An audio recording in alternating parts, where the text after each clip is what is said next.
He's anti-Semite. A Hitler admirer. Nick Fuentes is actually a Hitler admirer. But he literally is not a good That is a different thing. Excuse me, you have Jennifer Welch on your show very often, and you've never pushed back as she has called my husband a white nationalist. Hold on. That is no different than Nick Fuentes going on Tucker Carlson's show. It's not, and you should admit it. Well, hold on. How is it anything similar?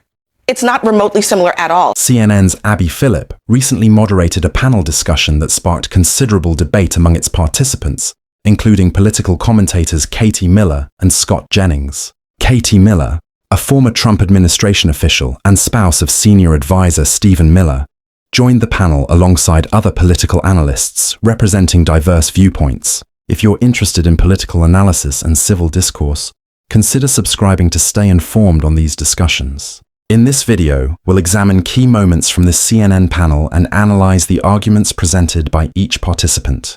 The exchange highlights the ongoing political divisions and how media panels navigate these conversations. Let's break down what happened and explore the different perspectives shared during this debate.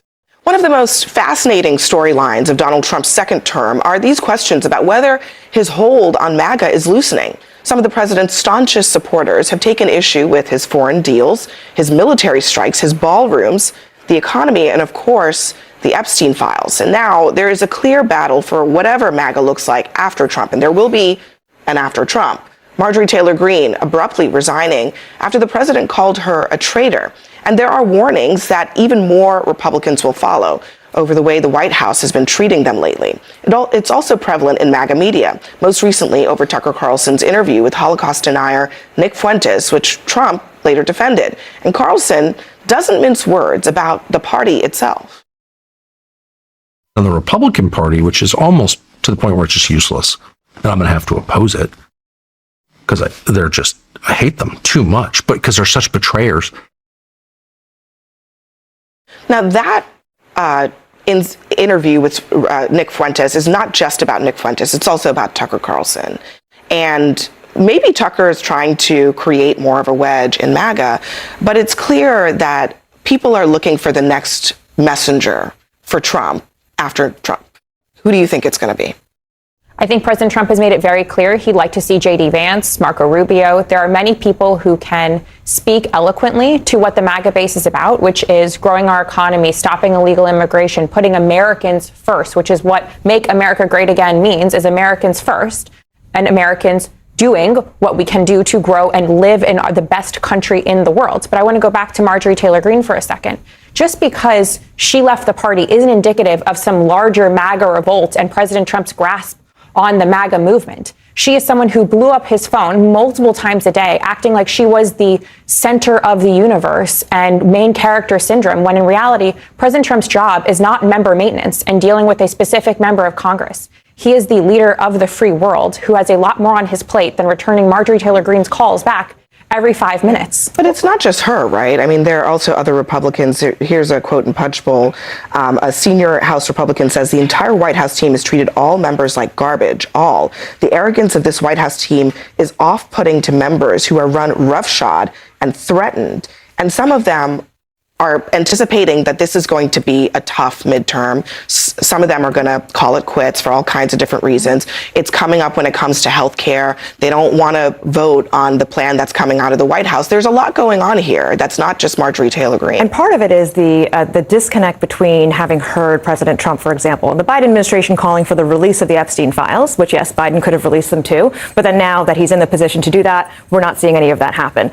It's this, right, but they're not being released. So the challenge that I see is that when someone like Marjorie Taylor, released, they have 30 days. Marjorie Taylor Greene, who was so leaning in hard on the MAGA movement, everything from Epstein files to the disconnect between working class and elites and every conspiracy theory you could possibly find, and she was leaning in hard. To lose her is a suggestion that you're losing many other people who were part of that movement. When you have people who work in the FBI threatening to resign because they feel that this core MAGA issue was mishandled, that's a challenge in your coalition. Now, what we don't hear is President Trump saying, like Tucker Carlson, saying that he wants to either take over the entire Republican Party, reshape it in his image. So what is the message from this president that now brings this coalition back together now that it's fracturing. So can we just go to the data, CNN's own data from our own data analyst Harriet, and President Trump has an 87% approval rating among Republicans, which is higher than Barack Obama's approval rating among Democrats at this point in his term, higher than where George W. Bush was in his term. He is the strongest, for his own party, strongest president at this point in his second term in the modern era. That's number one. Number two, Marjorie Taylor Greene, I think, had a falling out with the president over politics. He showed her a poll that said she couldn't win statewide in Georgia. That's exactly She got what it mad. was. She got mad. And by the way, she stands with a group of isolationists who just happen to disagree with the president over, say, taking away Iran's nuclear weapons and some other issues. That's fine. He's the president. She's not. And if you want to talk about whether the president has a hold on his party or whether he's a lame duck, I'll just submit that when he withdrew his endorsement of Greene, she lasted a week and then had to resign from Congress. That's not weakness. That is a couple strength. things about that. An interesting pattern has emerged in Scott Jennings' appearances on CNN's Abby Phillip show regarding data and polling. During previous discussions, such as debates about Venezuelan policy and border security, Jennings has often dismissed data presented by the host, including statistics on fentanyl trafficking routes and their countries of origin. However, when a CNN poll showed favorable results for former President Trump among Republican voters, Jennings prominently cited this data in his arguments. This raises questions about selective use of polling and statistics in political commentary. Critics note that some commentators dismiss certain data while embracing polls that support their positions, a pattern observed across the political spectrum. The broader issue here is consistency in political analysis. When do commentators rely on data, and when do they dismiss it? What determines which sources are considered credible? Trump's continued popularity among self-identified Republicans remains significant in understanding the current political landscape, regardless of one's position on his policies. Let's examine these clips and discuss how media panels handle data, polling, and political arguments. Because, first of all, I think you understand that a lot of Trump's MAGA base is not just people who are registered Republicans. A lot of them are people who are new to the system. And I think that many of those, the problem for Republicans, just like it was this past November when they lost, was that getting those people to come back out of the woodwork is part of the issue. They come out for Trump, they don't come out for anyone else. But the second thing, you know, I do wonder if this issue of the isolationism that Marjorie Taylor Greene and maybe the Tucker Carlson espouse is part of the problem here, because Trump attracted them into the party because he kind of seemed isolationist at times. But now everybody is wondering, is that really what he is? I mean, I think some of the ideological confusion is part of the story here. It is very hard to see how you can give $40 billion to Argentina. We didn't give them. We did a currency for their But you gave them 20. soybean And we made a profit farmers. on it. But you gave them 20. And We made then a profit say on it, that but you didn't give them 40 billion. Europe is a Give them a lot. problem and they're not doing Yeah, enough, and that Ukraine, you know, everything should resolve itself I don't think it's magically. Marjorie Taylor Greene's fault that she thought that Trump was an isolationist. No, actually, I think part of It the is. problem is It is. that Trump's America first vision for politics is whatever Trump wants. No. And all of those other people, but Scott, there are isolationists in the I MAGA can jump tent. in. What happens to them? Let Do me they answer just her go and away? I'll- Yeah, go ahead. I'll Do jump they in. just go away? Look, here's the deal. A lot of people tried to ascribe their own personal views to Trump, and they tried to, I guess, influence him into their own personal views or make their personal views stick to him. He has actually, on the issue of Iran, shown extreme moral clarity about this for decades. He has always said they cannot be allowed to have a nuclear weapon. In his first term, he fired cruise missiles into Syria. We took out Soleimani. Trump has never been an isolationist, and anybody walking around in 2025 who thinks that he is being willfully blind or just stupid. He has been for smart engagement. He's not for adventurism, but he's been for smart engagement since he came on the national scene. Steve Bannon said to Axios, Trump knows his movement's base better than anyone, but a lot of his base feels that he's spending too much time on Palestine and not enough on East Palestine, Ohio. So listen, That's what he the says. fact is that Donald Trump doesn't have politics. And I'm tired of people ascribing a politic to Donald Trump. He has interests, and most of those interests revolve around himself. And I think people realize that Donald Trump is very transactional. And at the end of the day, the transactions that Donald Trump makes usually benefit in some way his worldview, himself, his family, his politic. That's first and foremost. And the thing that bothers me the most is that people think, for example, that MAGA, I know you mentioned Marco Rubio and JD Vance. MAGA's like mean, it's Ticketmaster.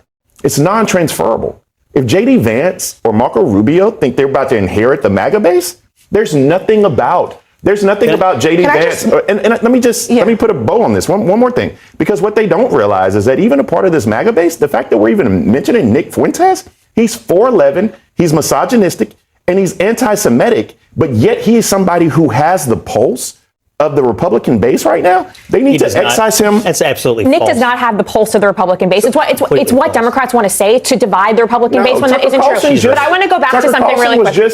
Tucker Carlson was just bowing in front of him. Can I also just Tucker add, Carlson hosted him on his show. He did not bow, nor did he kneel. But you mentioned to Nick Fuentes. You mentioned J.D. Vance, and he also did not denounce Tucker for hosting Correct. Nick Fuentes. I mean, what are we talking so about? what does it say that Vance didn't feel like part of what if he wants to lead the Republican Party, part of what he has to do is to police the boundaries of what's acceptable and what's not, and not say, hey, Tucker, unacceptable. Don't do that. It's not up to you or myself to police speech in our country. I mean, shouldn't it be up to J.D. Vance to say this is not part of our movement? Are you okay? Are you okay with Nick Fuentes? Here we go. I'm a Jew. Do you want to go there? And let's say this. Yeah, I just asked the question. Was yes or no? Yes, I'm okay. If Nick Fuentes wants to be able to speak freely in our country, he has every right to do so. Do I agree with his views? Do I think that they should become mainstream in our country? Yes or no question. Absolutely not. But hold on. I really want to go back to this for 1 second. But this isn't about whether he can speak freely. It's about whether someone like Tucker Carlson, who is a very powerful force in the conservative movement. You host people on your show all the time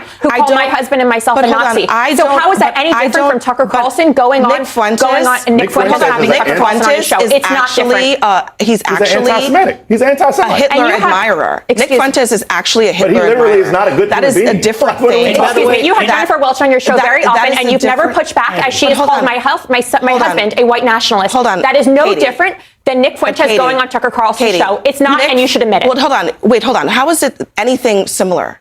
It's not remotely similar at all. Nick Fuentes sits around and says that he likes Hitler. How is that what does similar Katie have to do with that? What does she have to do with that? She has nothing to do with that. Literally nothing. Scott, Katie is the person who just said to me that it is comparable to say that Nick Fuentes, who is literally a neo-Nazi, is the same as somebody, a liberal, who has an opinion, who is not a neo-Nazi. They are not a hateful opinion. The same. How do you want? Excuse me. Let's go back to this point one more time. But Nick Fuentes can espouse an opinion on Tucker Carlson's show. It is not the same. And he didn't push back the same way you didn't push back when someone called someone in my family a Nazi. Hold on a second. It's not different. Hold on a second. It's not. If someone comes on this show and says, I love Hitler and I admire what he did, they would never, first of all, I would never invite them on the show and they would never be invited back. So those two things are not the same thing. But yet you've gone on Jennifer Welch's podcast. It's the same thing. They are not the same thing. What I think is so, but Katie, hold on, Katie. No, we can do you believe that Jennifer Welch has a right to say something negative about your husband? The same way Nick Fuentes has the right to say what he wants to say. So you think that it's okay? Hold on. Do you think it is okay for Jennifer Welch? Is she allowed to say something negative about your husband? Absolutely, and it's your job as the moderator then to push back. So that's the first thing. It's the same way you're asking Tucker Carlson to push back against Nick Fuentes. But hold on, Nick Fuentes. Is it not different? Nick Fuentes is espousing. He's not describing someone else as a Nazi. He is saying, I admire Nazis. You don't think that's a different thing? Do you believe my husband's a Nazi? You allow someone on your show to say it. Do you think those things are different or not? I believe it's the same equitable comparison for Nick Fuentes to go on Tucker Carlson's show as you to have people to have on your show. You are making a comparison of two things that are not in any way the same. I acknowledge and listen, when it's people happened more than once, Abby. But hold on. At one point, it's a common occurrence. When people say their opinions, I don't endorse them, but I also am not responsible for their opinions. So doesn't that apply to Tucker Carlson? That is different from a person themselves describing themselves as a hate monger. Is Tucker Carlson responsible for Nick Fuentes' opinions? But hold on a second. I am also not a Republican Party official or a Democrat Party official. Neither is and Tucker so I'm Carlson. asking you about you as a Republican and who you think is the leader of your party, right? Right now it's President Donald Trump. And I'm asking your opinion. Your opinion, okay? If you think that J.D. Vance is that person, do you think that he should be sitting at a table and nodding along with Nick Fuentes, yes or no? I don't believe J.D. Vance has ever sat and nodded along with Nick Fuentes. Do you think do you think it is okay for J.D. Vance to think it's okay for Tucker Carlson to sit and nod along with I think it's okay for Tucker Carlson to have Nick Fuentes on the show the same way you have people on your show who espouse similar views. Hold on, that's all I asked you. And we can just leave it at that. Because at the end of the day, that is what the Republican Party has to decide. Do they care whether or not someone who has a loud voice in their party is bringing on somebody who is encouraging neo-Nazism? Wait, and if you do the think that is Democrats not have to okay, decide? Wait, Because if you think that's they okay, harbour all then sorts of that's anti-Semitism. let's go back that's fine. to the murder of Charlie Don't the Democrats have to Let's go decide? back to the murder of Charlie Kirk. Should we? Here's what So else this we have to goes. leave it at that. Next. A recent CNN panel featuring political commentators Scott Jennings and Katie Miller highlighted ongoing debates about accountability within the Republican Party. The central question: should prominent political figures publicly distance themselves from controversial voices like Nick Fuentes?